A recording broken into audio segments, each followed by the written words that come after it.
How can we apply it to today?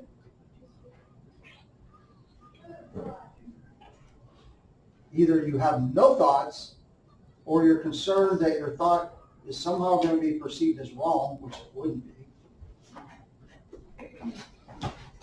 Which is like essential liberty kind of mean like freedom.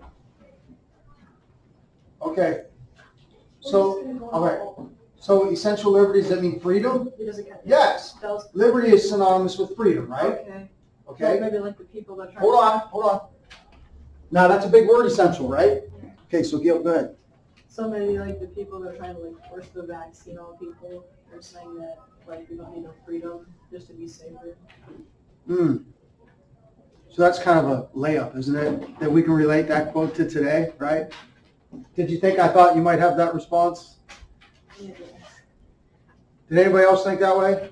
Is he the only one in the room that applied that quote to today's situation? No. Okay, he's not. So he's speaking at the foundation of the United States, right? A very prominent event in world history. The beginning of the United States turned the tide of history 240 years ago. So he knew full well, as one of the founding fathers, in fact, one of the major founding fathers, that what history is made of. History is a story, Owen, of people living under tyranny, dictatorships, monarchies, right? And they were trying to embark on this great experiment, capital G, capital E, that was trying to bring personal liberty to a whole nation, a growing nation, and would it work? It's been tried in the past. The Romans had a form of democracy. The Greeks had a form of democracy, but they never lasted. Because human nature is people are going to mess it up.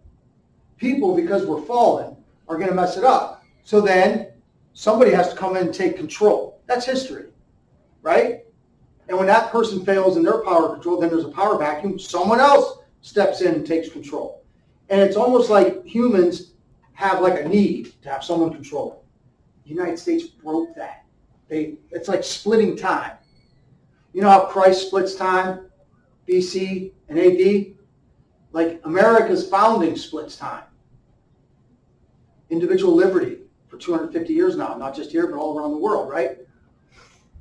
If you're willing to give up essential liberty for a temporary danger to your security, then you don't even deserve liberty. So the question Sawyer's pondering about is, are we as a society in America willing, and it's happening all over the world, but we live here, and we live in the birthplace of individual freedom. Are we willing to give up our liberty, essential liberty? What's essential? By the way, go ahead. It means like you can't like live without it. You need it. All right. So would you call some essential is needed, right? So some liberties are more important than others. Is there a liberty more important than what you do with your own body? I'm asking. Is there a liberty more important than what you do with your own body? No. Yeah. What? No. Worship? No. Is the freedom, liberty to worship God, is that more important? Okay, maybe you think that. But is the liberty to determine what gets put in your body essential? Yes or no? Yes. There's a weird thing happening in America today. The country's divided on a lot of things. One of the things they're divided on, that's almost 50-50, is does a woman have a right to say, my body, my choice? You all heard that, right? So a woman has a right to say, my body, my choice, according to half the population, when it comes to a baby in a womb. And the other half's like, no, it's not your body, it's another human being. But anyway, that's beside the point. The fact that almost half the population thinks that that's okay, right? That they should have that, my body, my choice. What's weird is, the way we're politically divided, it's almost that same group, if you look at where their political leanings are, the group that says that when it comes to that are now the ones that are for making everybody get vaccinated. And when the people that are against the vaccine say, hey, my choice, they're like, no. Isn't that weird? The way we're divided, it's kind of how it is. Like, it's almost like almost everybody on the side of abortion, my body, my choice, is also for mandating vaccines. It's kind of bizarre. But if you give up the liberty of what you can put in your own body, I mean, how much liberty is left? Does that make sense? For a temporary security, does everybody want to be secure? Yes. Did I talk about that in this class before? That history is basically a trade-off between freedom and security. Did I bring that up in here? I think so. Pretty sure. It's basically a trade-off throughout history. Like, everybody wants to be free, but everybody wants to be secure too. That's why I think I talked about it Friday, that we go in and try to change these Middle Eastern cultures. They are used to and they are comfortable with, and they actually want strict rulers. They actually want, because they feel safe that way. It's kind of the only thing they really understand. We try to introduce American democracy, and that doesn't work. They don't even understand how that works. But we do. And if the pandemic is temporary, praise the Lord, it's temporary, right? Please tell me it's not going to go on forever. If it's temporary, and here's another key word in there, little. If we're willing to give up our liberty for that security, then we don't deserve either. That's what Ben Franklin says. So is what we're facing a little thing? That's a tough question, isn't it? Anybody? Is what we're facing a little thing? Yeah. In a way, Why do you say that? because past history events, like you say, like the bubonic plague, those like way worse than what we're experiencing right now. Or Yeah, I'd say. yeah, but then in another way, it's big because it's affecting the whole planet or globe, I guess. Yeah, I get it. Do you hear what he said?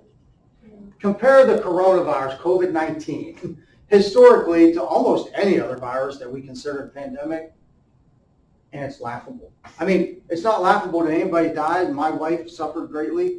I had it. It wasn't fun. But to compare it historically to all the other pandemics, it's like, I don't know, this big compared to this big. Yeah. Yeah. So what Caleb's saying is that it's really not, historically speaking, that big a thing. It is a little thing. And actually, if you look at the statistics, if you're not elderly, over 70, obese, diabetic, heart disease, or some other severe problem, chances of you being harmed by this virus are very, very slim. Chances of you dying are way less than 1%. This is statistical fact. You can check it out if you want. If you don't believe me, I never want to be accused of lying. I've looked it up.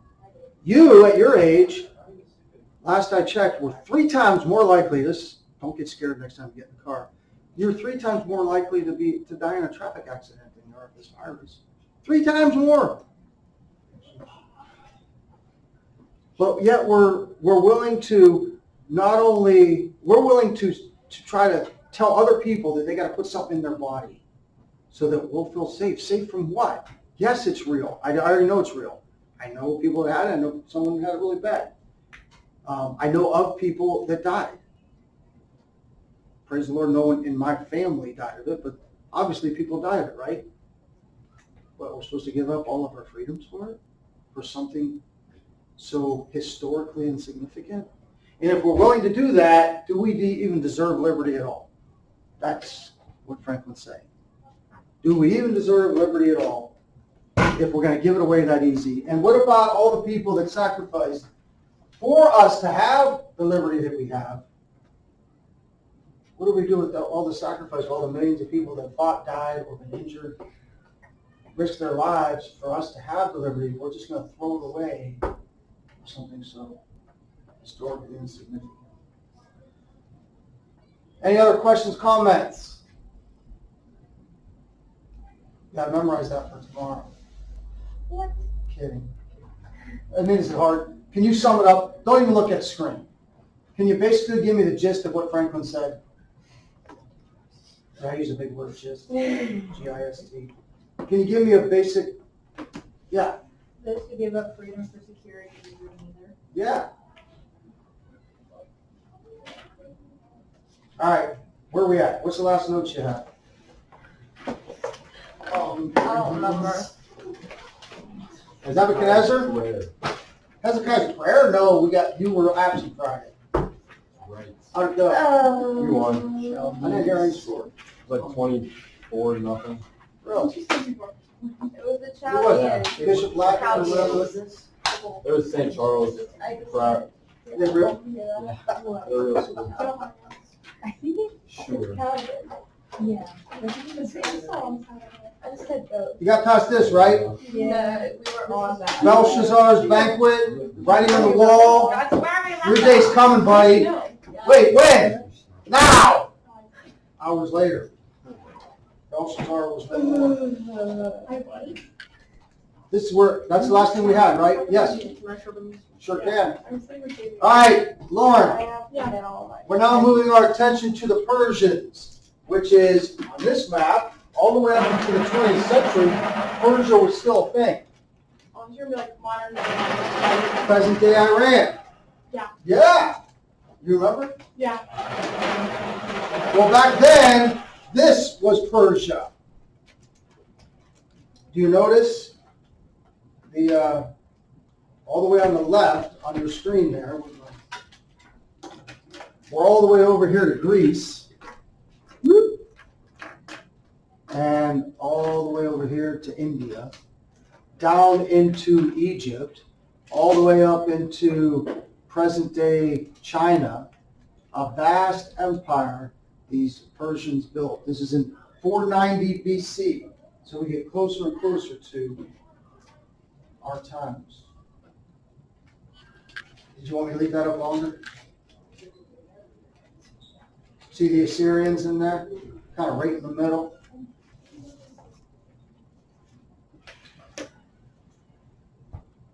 Oh, by the way, I don't think I've mentioned this yet. I have to give your first homework on this. But one of the things we do in world history is, since we don't have technically a geography class, I'm like, coming into this, I'm like, wait, we have all these social studies classes, but none of them in high school are geography. So I try to implement as much geography as I can. And one of the ways you study geography is just to know, the most simple thing is to know the names of countries, right? And then to know the names of capitals of countries. So we're going to endeavor this year to learn probably more than half, probably about 2/3 of the nations in the world. The name of the country, which some of them you don't even know, but their capitals as well. So you conquered the 50 state capitals in 5th grade, and now you're going to conquer the world capitals. But have no fear, because we're going to chunk it up, right? We're going to go North America first. How many can name all the capitals of North America right now? Sawyer. Go ahead. Yeah. Really? All of them? There's only 3. Oh, I thought you meant for each. Well, if we include Central America, which is technically Oh, then North America. North American capitals. Capital of America? United States, I mean. Hello, capital of the United States. Washington, D.C. Somebody could have accidentally said Columbus, and I would say, oh. Capital of Mexico. Somebody's whispering. Capital of Mexico. Mexico City. Oh, no. Okay, toughest one. Capital of Canada. Okay. No, I'm scared. I feel like it's pretty good. Yeah, me too. It's called Anybody know? Toronto? No. No. Good guess. No, it wouldn't be. Ottawa. Oh. Weird. Ottawa. All right. Here we go, notes. Thanks for your finger. The Persian Empire. Do you remember Cyrus the Great? He was called Cyrus the Great, or the wise and merciful Cyrus. Well, remember we said the Medes helped the Persians? Well, now Cyrus conquers the Medes and the Lydians,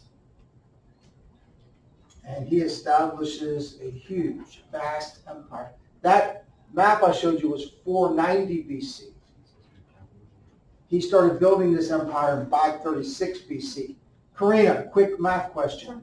Math/history question. What came first, 536 BC or 490 BC?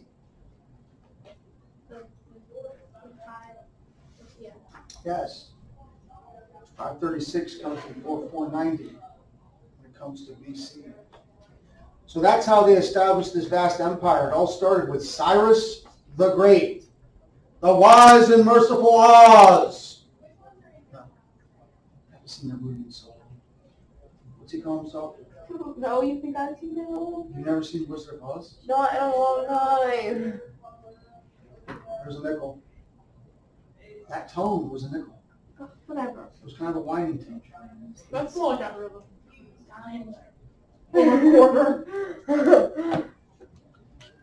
How about Isaiah? You know the great prophet Isaiah.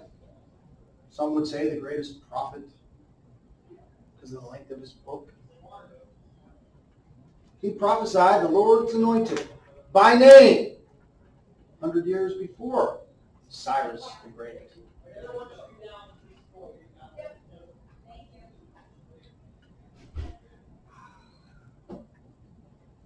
Well, God's going to use Cyrus for his own purposes. To allow them to return to Jerusalem. And not only allow them to return to Jerusalem, but to rebuild their temple. Led by, does anybody know one of the leaders leading the Israelites back to Jerusalem? Remember why they have to go back to Jerusalem? Have you been paying attention the first 2 weeks? They had to go back to Jerusalem because they weren't in Jerusalem, because Jerusalem was defeated by the Assyrians. Babylonians. Babylonians, right?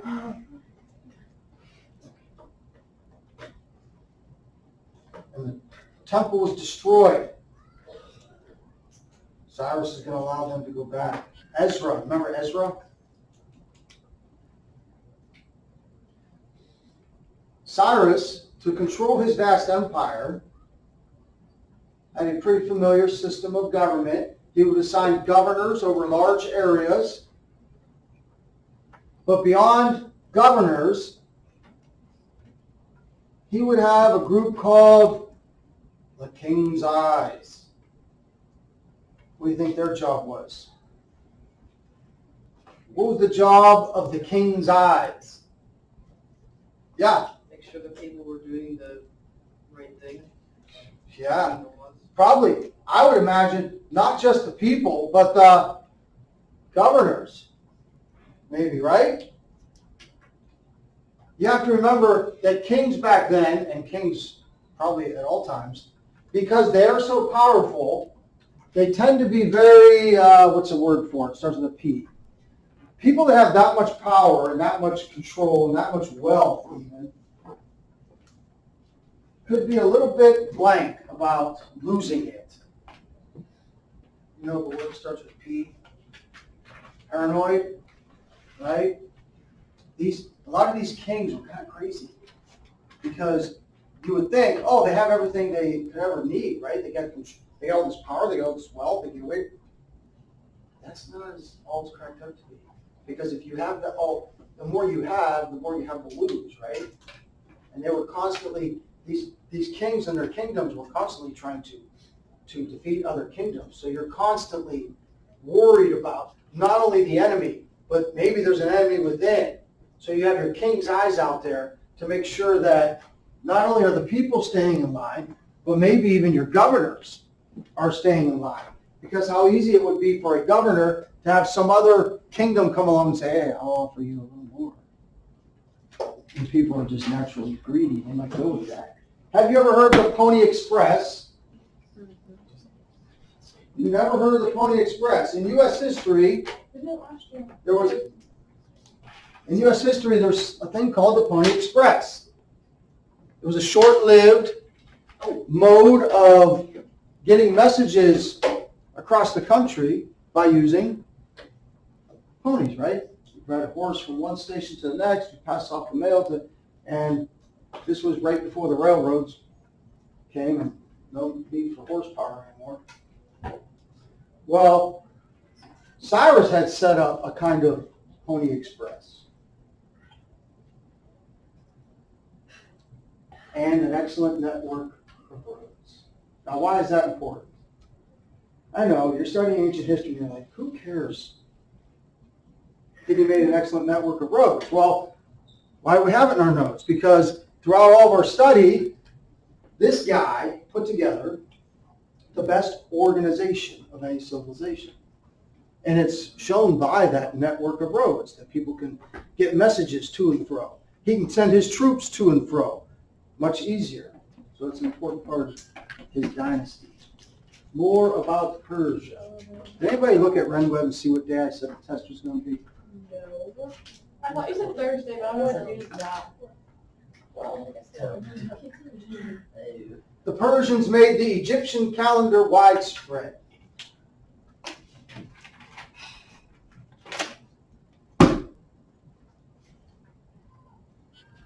They minted coins. By the way, they weren't the first to mint coins. Notice that so far the Persians are taking ideas from other places and they're saying, hey, that's a good idea. Hey, the Egyptian calendar, great idea. That's the calendar we're going to use. And we're going to spread it all through the empire. What you saw was the whole Mediterranean world, all the way over to India and China. So that Egyptian calendar, that 365-day calendar, is starting to dominate the world. And you probably never thought about why there's 365 days. Well, the Egyptians arrived at that through their study of astronomy and figuring out that the Earth revolves around the sun and it takes 365 days to do it. How'd they figure that out way back then? 365 and a fourth days. They used established navies from Phoenicia and Greece. We're not going to destroy the Phoenician navy. We're going to save as much of it as we can.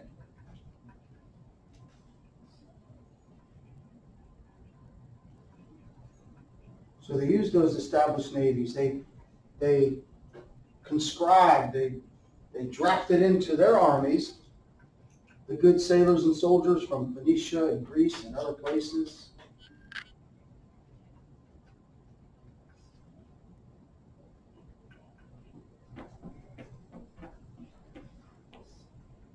The Sumerians' cuneiform, they adopted that. You see, they're not inventing a whole lot, but they are using wisely inventions and developments from other places. I wonder if the Taliban's going to use our stuff wisely. Oh, that was an awful joke, Mr. Franken. That was such an awful joke.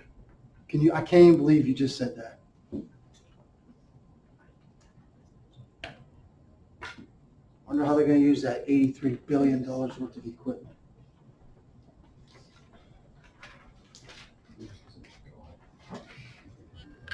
Religion spread throughout Persia. Here's a big word for you. Who can say that religion? Zoroastrianism. Zoroastrianism. Now here's the key to that. Eastern religions tend to be, how do we say, not necessarily monotheistic, either polytheistic or pantheistic. Does everybody know what pantheistic means? Let me give you 3 words. Ready, Sawyer? Pantheism, monotheism, polytheism. Pantheism, monotheism, polytheism. Which one means you believe in one God? Pantheism, monotheism, or polytheism? You believe in one God. Which one? Take a shot. This is a safe environment. Monotheism. That's you believe in one God. Poly means many, right? Pan, everybody know what pan means? Pantheism.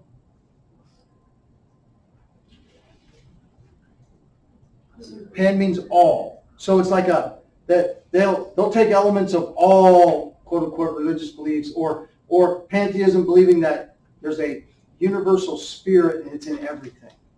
You, me, the frog, the bee, the river, the tree. We know that God's created everything, but there was one aspect of God's creation that he didn't just say was good. He said it was very good because we were created in God's image, right? We can be spirit-filled creatures.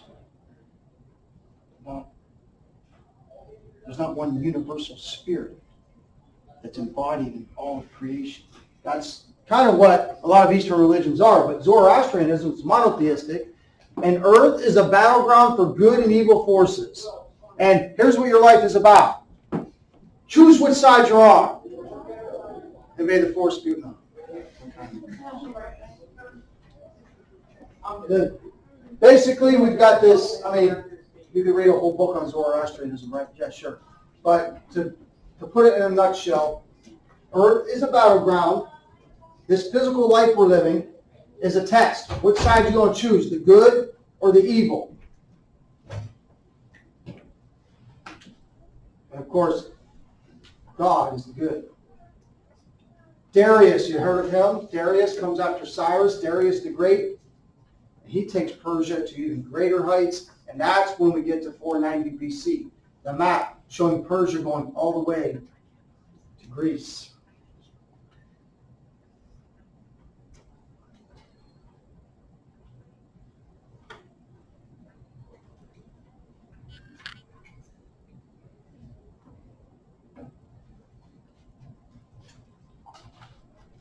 And then the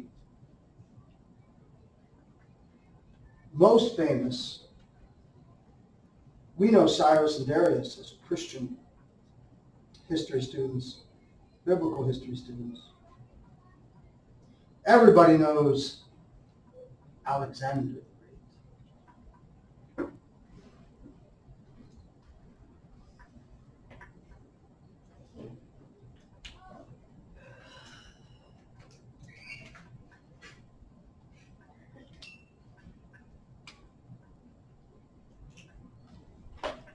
By golly, it does say Thursday. By golly.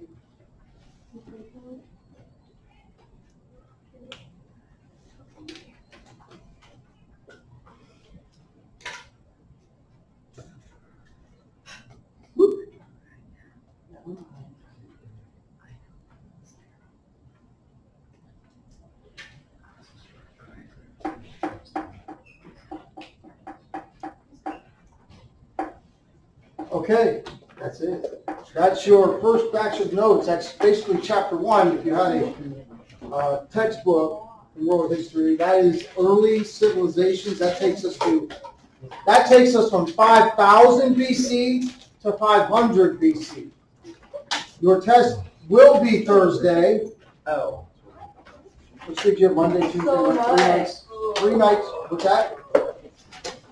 Tomorrow you will get.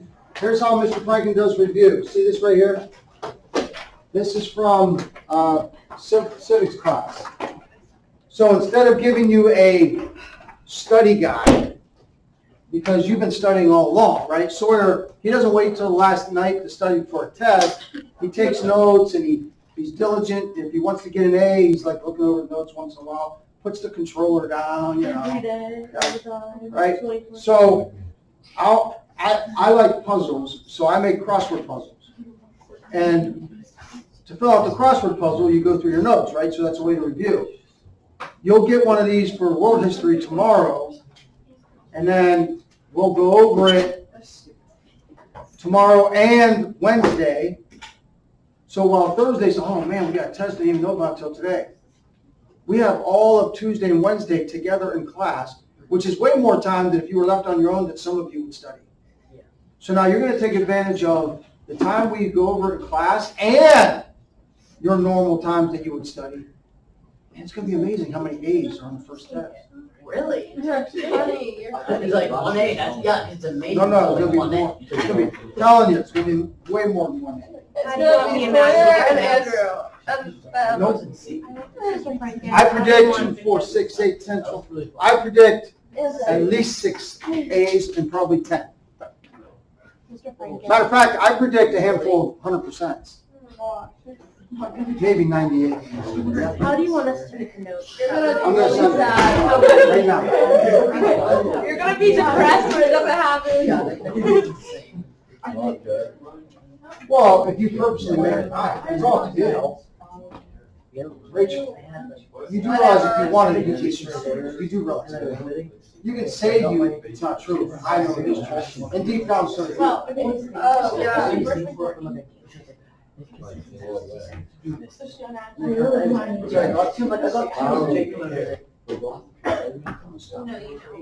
to, you don't have to. I usually got 2 because I could get 2 after a little bit. You had to get it so the ball, you had to get it to the ball and the hex going right in the middle. And then I would take the white piece, just stick on the white piece, like that. The hex going to be very just use the white piece. It's like on it works.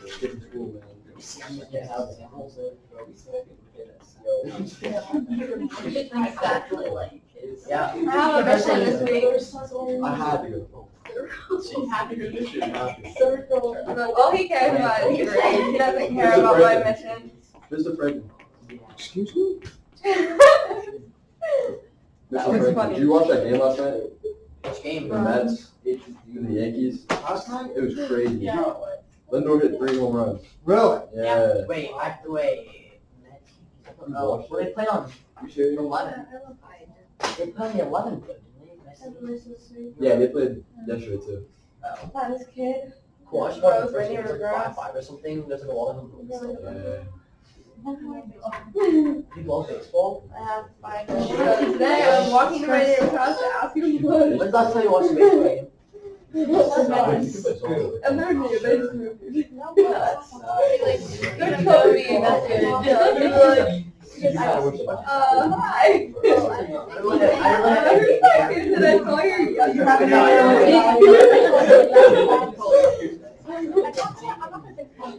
I just left my house. I'm trying to study for my test today. My ears are so up. Like I should be every hour. I'm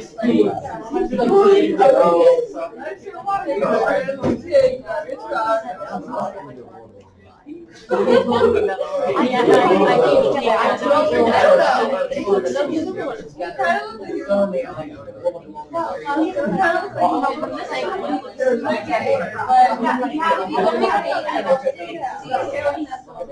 taught myself from not like getting. I know that.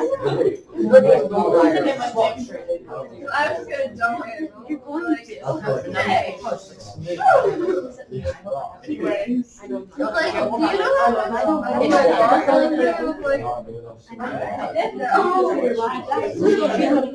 boy, I met on the road. Rachel, I like your hair. I don't think so. I'm gonna find him. No.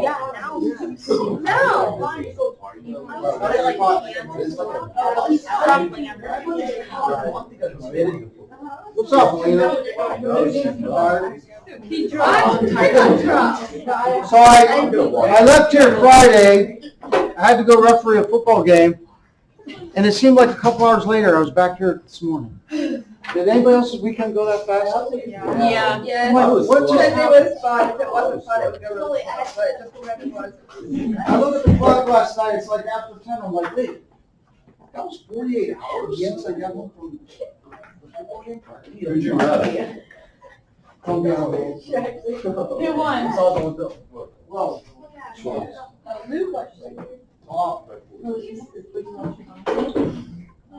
I was gonna ask, so I'm gonna find this again. Yeah.